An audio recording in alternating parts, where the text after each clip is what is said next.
Now, we've come across a lot of new words that actually all describe the same concepts that we're already familiar about.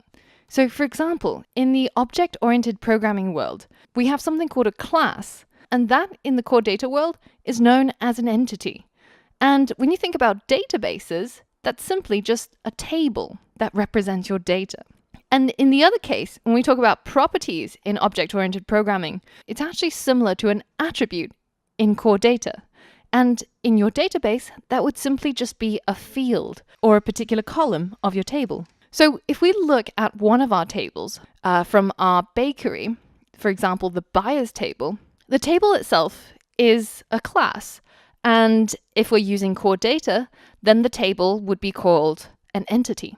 Now, each of these columns that have headings like address, number, who to invoice, or the buyer name, these are fields in our database. And if we created the table as a class, we would call them properties associated with the class. But in core data, they're known as attributes. So every single row here is a core data attribute. So the address would be an attribute to the buyer's entity. Now, if we fill up this table and we give each of these properties a value, then every single row we have in our table would be a brand new NS managed object. So there's a lot of new terms in core data, but just remember, when we're talking about entities, we're talking about the class or we're talking about the table. When we're talking about attributes, we're talking about the properties of the class or the columns in the table. And when we're talking about NS managed objects, then we're simply talking about every single row in our table that is filled with data. So let's zoom out and have a look at our three tables that we saw in the beginning of this module.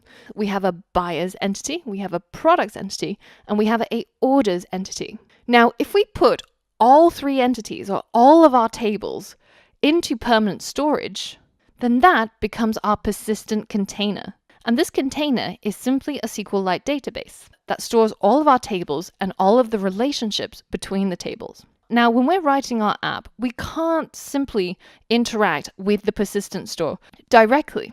We have to go through an intermediary, which is known as the context. And this context, as I said before, is kind of like a temporary area where you might create new pieces of data that you want to add to your database, or read data in your database, or specify the things that you want to update in the database, or specify the things that you want to destroy in the database. So this is what's known as CRUD. And when people talk about databases, they tend to use this word quite a lot, but it simply just means all the things that you tend to want to do with a database, right? Create, read, update, destroy. And the important thing to remember is that in core data, you do this inside the context. You don't do this directly to the persistent container. And inside this intermediate area, what you can do is you can undo the changes or redo the changes. You can simultaneously add and destroy and update. And only once you've decided that you're happy with what you've done inside the context, do you save the context. And the core data framework takes care of committing the current state of data inside the context to your persistent stores. So as I said before, this is really similar to the Git example. When we used Git, we first had to add the things that we wanted to commit to source control to a staging area. And that's when we used the add command. Only when we were happy with what we wanted to commit did we then use the commit command. So in core data, we have a persistent container, and our app is not allowed to interact directly with a persistent container. Instead, it has to go through this temporary area, which is known as the context. And when you're happy with what's in the context, do you then save the context, which basically commits those changes to our permanent container? So let's review our code. So far, we've only implemented the C in CRUD, or the create inside create, read, update, destroy. But in order to do that, we've actually had to come across all the things that we spoke about earlier on, including the context and the persistent container. So the first thing we create is a constant called context, and this goes into the app delegate and grabs the persistent container. And then we grab a reference to the context for that persistent container. So if we have a look inside our app delegate, We have this lazily loaded persistent container, so it only gets loaded up once we actually retrieve it or try to use it. And it's basically a new container that we create that's of the type NSPersistent container, and it's created using the structure that we've specified inside our data model over here, which has one entity called item, and item has two attributes, a done and a title.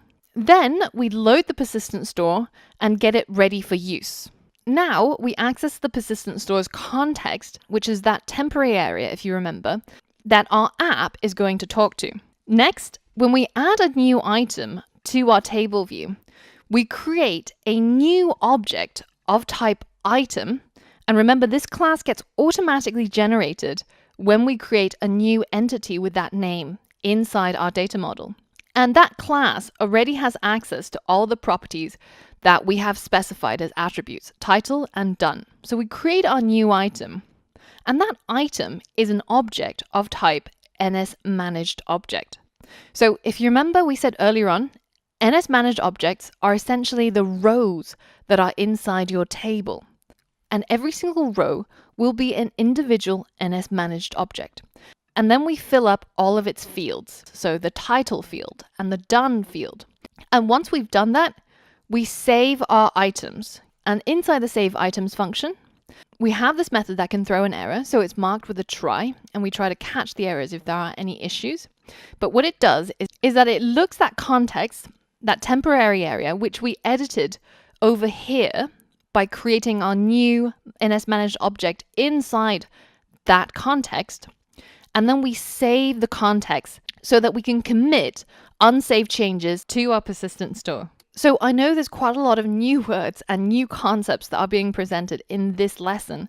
So it might be worth watching this lesson a couple of times, and also to finish watching the core data module and coming back to review some of these concepts once you've done it yourself. So at this stage of the course, you're going to start to see a lot more new concepts coming at you, and the learning curve is going to ramp up. So you might find that a lot of the knowledge here needs some time for it to soak in, or some repeated practice for it to really make sense. In the next lesson, we're going to look at how we can address the R in CRUD, or rather reading items from our persistent container.